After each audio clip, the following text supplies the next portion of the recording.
Under 3 minutes remaining in the first. A 5-point Knicks lead at Miami Arena. Knicks inbound with a new 24. Allen Houston. Houston knocks down his second field goal. Allen Houston doing a nice job off the ball on the baseline, able to shake free of Sean Leonard. A little surprised New York has not given the ball to Allen Houston up at the top of the floor where he was so effective in the middle part of this series. Leonard makes his move. The feed to P.J. Brown, stripped down low again. Knicks with active hands early. 6 first-quarter turnovers already for the Heat. Houston the drive, and an offensive foul. That's his second. So the first player with 2 fouls is Allen Houston, and he'll have to sit down for a little bit.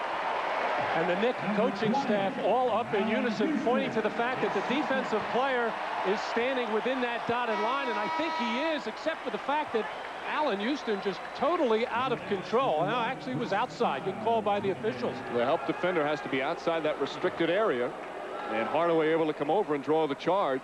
So Chris Childs will come in for Houston. He'll sit down with the 2 fouls. That was a case where Allen Houston just made up his mind what he was going to do, and I thought Sean Leonard did a good job in that transition defense of avoiding fouling Houston on that hard move to the basket. Leonard with Starks on him, looking to post up. And the Knicks whistle for their second illegal defense. Jeff Van Gundy protests, but to no avail, and that's a technical foul. Well, this is a totally different look for Miami. For the last couple of years, I don't think I've ever seen a set half-court play for Sean Leonard to post up. Known for his three-point shooting, spot-up shooting. Pat Riley's been after him for the last couple of years to put the ball on the floor and take it to the basket. But you can see that the desperation on the part of really both teams trying to find offense and trying to find people. This is a tough situation for both coaches in a Game 5 situation. That free throw by Leonard, the first free throw attempt here in the first quarter. There you see the shooting numbers. Knicks at the 50% mark. Childs now on Hardaway. Beautiful feed to P.J. Brown, and a foul.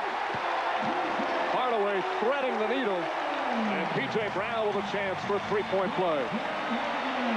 Now Tim Hardaway doing an outstanding job of reading the defense, getting blitzed or trapped out high, making the New York Knicks defense committee. He had Jamal Mashburn wide open at the top of the key, and P.J. Brown moving without the ball to that little crease, that opening area. P.J. Brown, the first one to admit that he has not played up to his capabilities throughout this series. Very disappointed.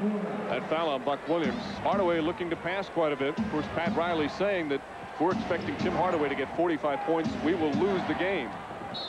And a hand check call there on Leonard. Leonard picking up his first foul, and the second, check that, now one from the penalty because it's the first in the last 2 minutes for the Heat. And Mike, so far Tim Hardaway following that game plan, but you know somewhere along the line Tim Hardaway will look to take over. He usually waits third quarter, fourth quarter. You'll remember in Game 7 last year, what a third quarter he had. 18 of the 22 points for Miami, 7 3-pointers. He has had some just brilliant games against the Knicks. Starks leading in, throw the foul, was going to pass, but when he felt the contact, threw it toward the basket, and he'll get 2 shots. You're right about feeling the contact. It wasn't as if he heard the whistle. John's just going to launch it up there. So Starks will shoot the Knicks' first 2 free throws. Second foul on Leonard.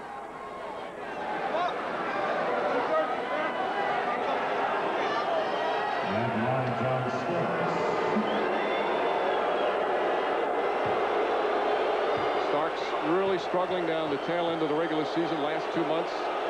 Had a decent Game 1. Had the fabulous Game 2. As you see with the 25 points, struggling in Game 3 and then came back big in Game 4. It was the day of Game 3 when he learned that his mother had to undergo cancer surgery. The next day he flew to Tulsa, Oklahoma to be with her. Came back the day of the game in Game 4. Said he felt better after seeing her smile. She told him to go back and play well, and he had a terrific Game 4 to tie the series of 2 games apiece. 5-point Knicks lead, just under a minute and a half remaining in the first. Mashburn giving plenty of room. Now pulls up on Oakley. Charlie Ward helping out on the boards. Guards from both teams said that will be key today. They've got to help out on the rebounding area with some vital front court players out. Oakley, Charles Oakley finding the range. He's hit all 3 of his shots, all from the perimeter, as Allen Houston watches with the 2 fouls. Well, this is really the only way Charles Oakley can contribute offensively. Hang out on the perimeter, wait for guards to penetrate, and have his defensive man help off him. He is a good 16 to 18-foot jump shooter. Leonard again looking to post up Starks. Leonard leans in. Tough move from Rashawn Leonard. Knicks by 5 again. You can see early the difference without Alonzo Mourning defensively. In some ways, the Heat miss him more on the defensive end. Oh, no question about it. Even though Alonzo Mourning played in the first 4 games, still the Knicks had their way on the offensive boards, outscoring Miami 47 to 28. Should have more of an advantage today as Buck Williams keeps working inside. Couple of offensive rebounds, unable to put it down. Shot clock turned off here in the first quarter.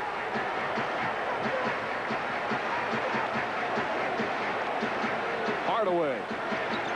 Childs on him. Hardaway falls back. Buck Williams to Childs. Hardaway gets it back. Will he get it off in time? Just off the mark. It would have counted. And that will end the first quarter. And for the first time this series, the Knicks have the lead after the first quarter. A 5